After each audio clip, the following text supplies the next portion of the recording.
Hey, you, stop scrolling. You asked for it. Here it is. So before we dive deep into the settings, I'm going to let you guys know that I have a Razer Wolverine V3 Pro. Okay, so this controller has paddles on the back as well as buttons up here that I can bind to different things. So keep that in mind as you're going through these settings. We got our lean, throttle, brake, bumpers. My left bumper is my clutch.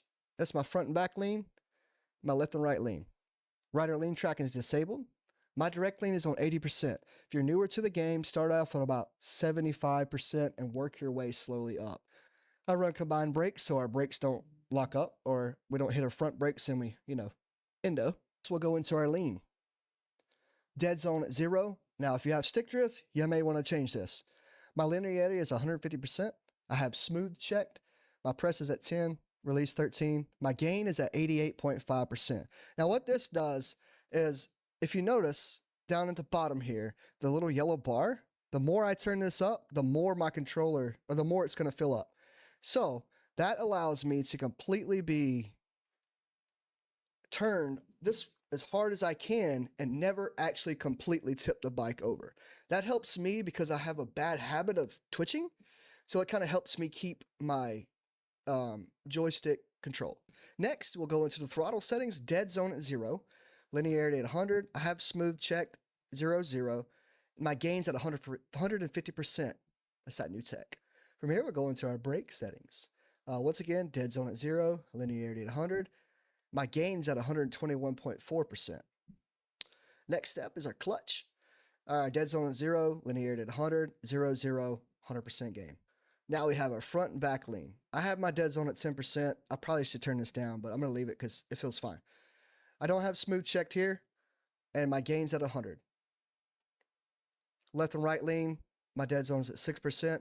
Linearity at 100. Press 0, 0, release, gain 100%.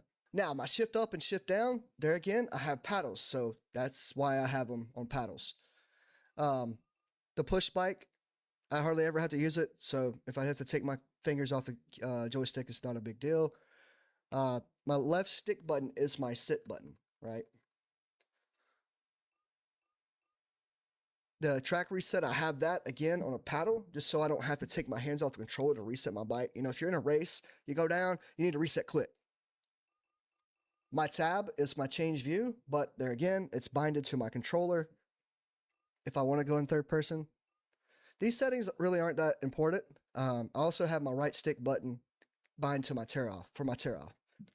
And these are my graphics settings. I run this on borderless just so I can move my mouse back and forth to different things, you know, when I'm streaming and such. And everything else is pretty much cranked to the max aside from anti-aliasing. I don't know what happened. I put this on 8 and I haven't had any issues. So this is just basically how fast everything renders in the game. I have a pretty good PC, so that's why I'm able to run everything at high. But you may not be able to do this. And last but not least, we have our simulation. My FOV is 130. Some people say the sauce is to turn it down, but I use it wide open. Tilt on 0, pitch on 31%. I don't use corner anticipation. I have that unchecked. Lock to bike unchecked. Show HUDs unchecked because I have the new max HUD.